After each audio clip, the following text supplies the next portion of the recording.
Having turned onto the path he needed, Bill slowed down and approached the grave mound. His legs were trembling. "Well, hello, Mom. I'm back again. How have you been?" the man asked, as if embarrassed by the sound of his own voice. Of course, he knew he wouldn't get an answer. The ringing silence of the cemetery served as a clear confirmation of this. Bill came to visit his mother's grave almost every week, which was why the cemetery caretaker already knew him well. He usually greeted the man from afar, since his appearance wasn't exactly inviting.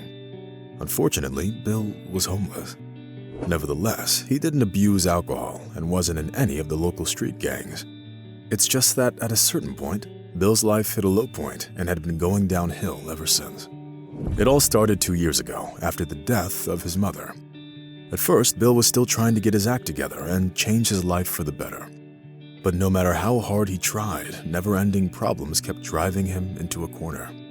First, the house where Bill spent his childhood and youth burned down. It was faulty wiring that led to such an unfortunate consequence. But that wasn't all the hardships Bill had to face.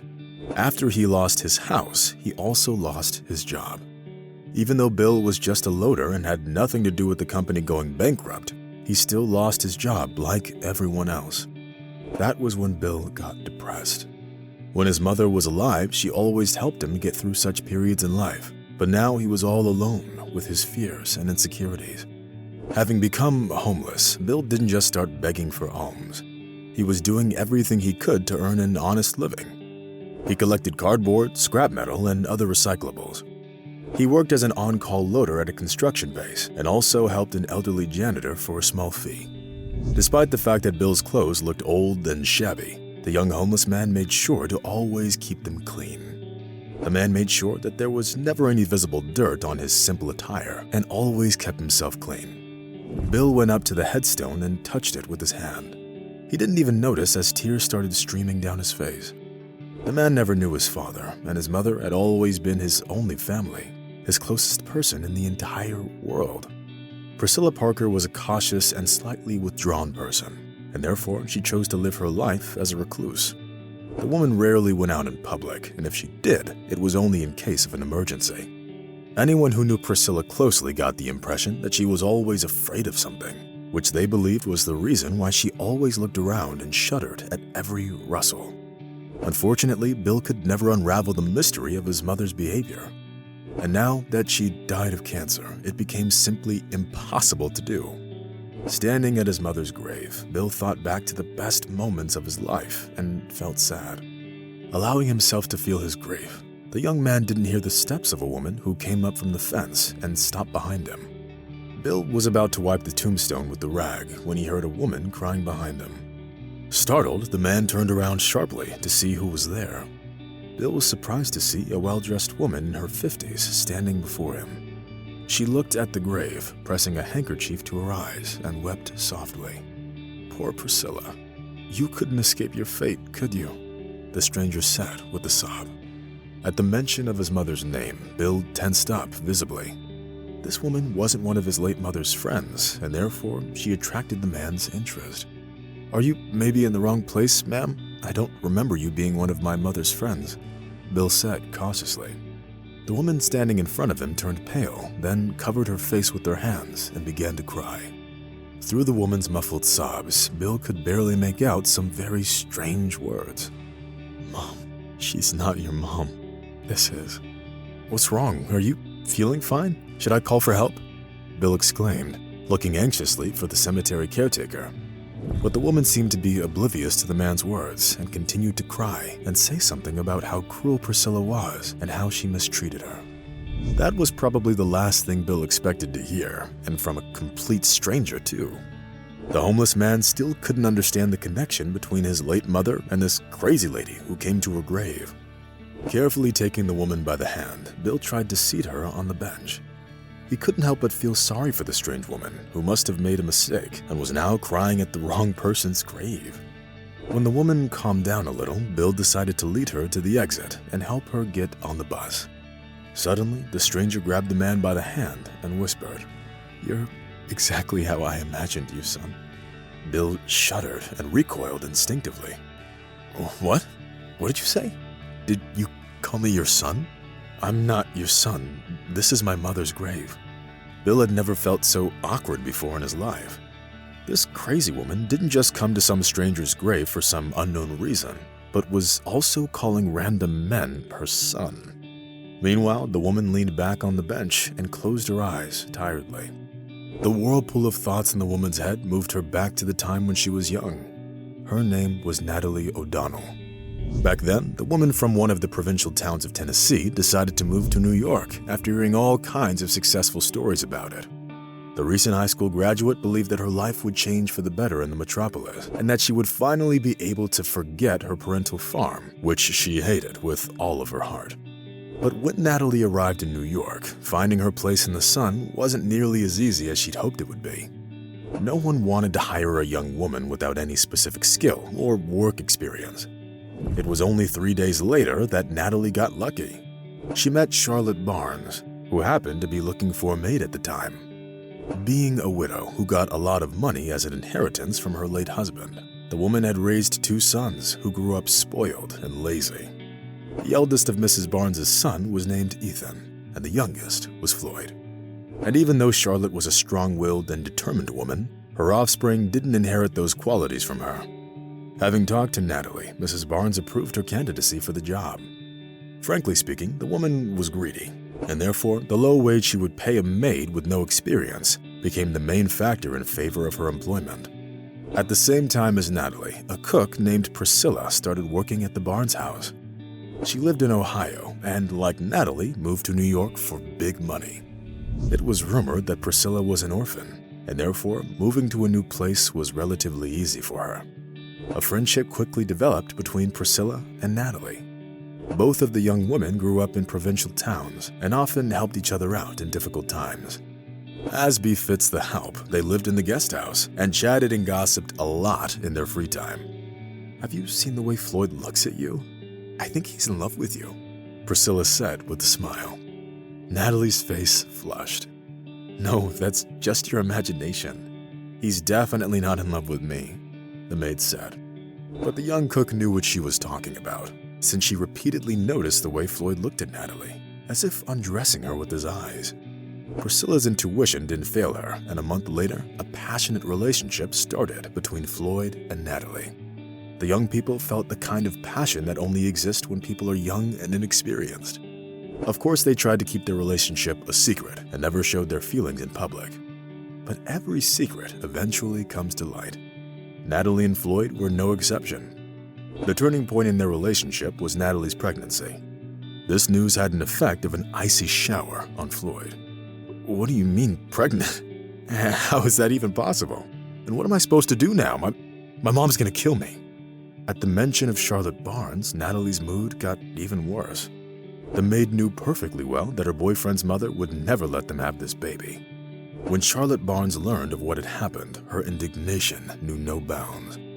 "What were you thinking, Floyd? Do you want to start a family with this Tennessee beggar?" The young man didn't have an answer for his mother. He simply looked down and remained silent. The fact was that he was completely dependent on his mother and couldn't go against her wishes. Natalie immediately refused to get an abortion. It was unacceptable for her. She believed that abortion was murder and would never agree to it. Realizing that her son's girlfriend wasn't going to terminate the pregnancy, Charlotte pretended that everything was fine. But in fact, the devious woman had already come up with a plan to solve her problem.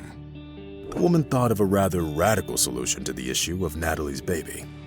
Charlotte allowed Natalie to carry her baby and give birth in peace. Moreover, she allowed her to live in the guest house all this time.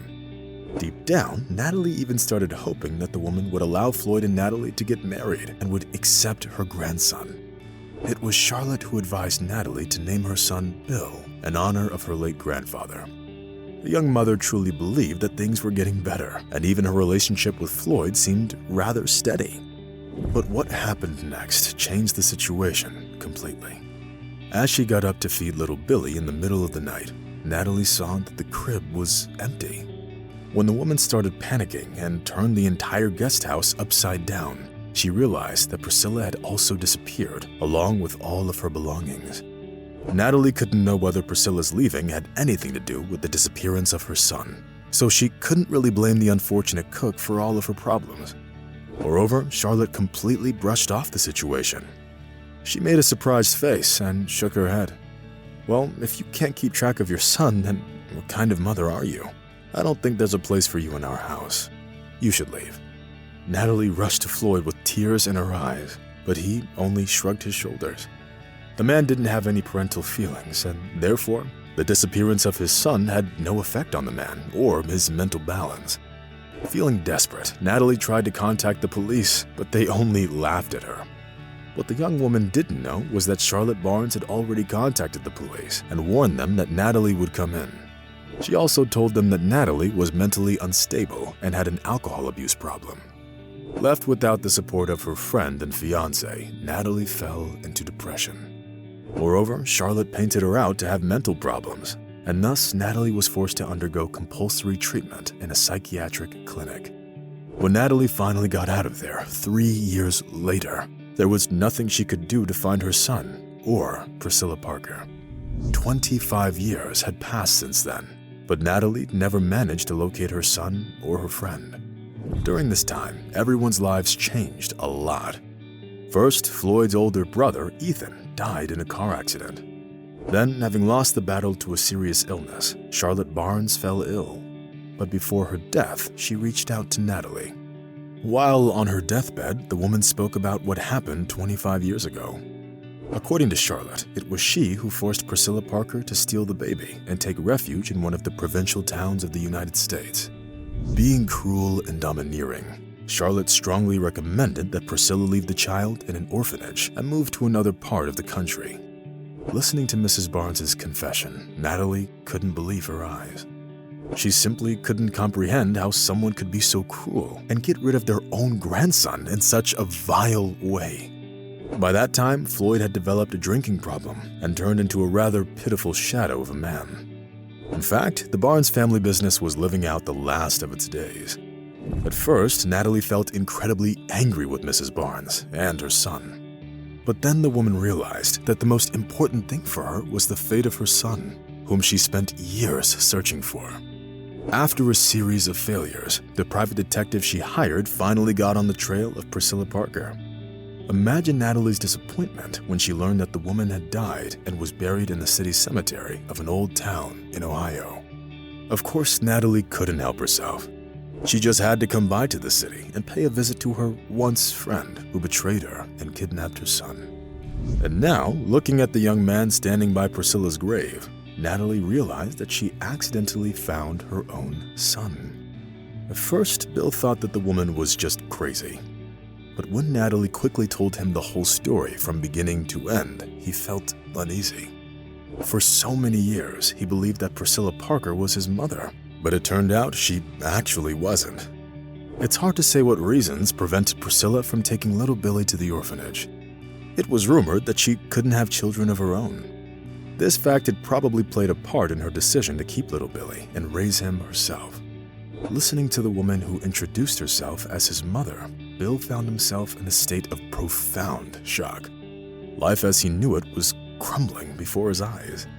As it turned out later, shortly before her death, Charlotte Barnes bequeathed part of her capital to Natalie, who was now developing her own business. Moreover, Charlotte Barnes took care of her grandson, who opened a trust fund in his name. Natalie shared all of this information with Bill, whose life had changed in an instant. Just yesterday, he was worried that he couldn't earn enough money to buy dinner, and now he was a rich heir. Standing at the grave of her late friend, Natalie didn't hold a grudge against her. By and large, Priscilla raised a wonderful man who only stumbled a little and almost ended up at the very bottom. It wasn't Priscilla's fault, nor was it Natalie's. Having gotten the inheritance, Bill left his street life behind him forever and started taking his first timid steps in business. After all, it's not all that rare that the underdog turns into a successful businessman if given a chance to thrive. It just so happened that it was Natalie who gave Bill the very chance that he so desperately needed. And she was most happy about it. And she has every reason to be. After all, Natalie could now spend the rest of her life with her son, Bill, giving him all the love and affection she'd accumulated over the years of separation.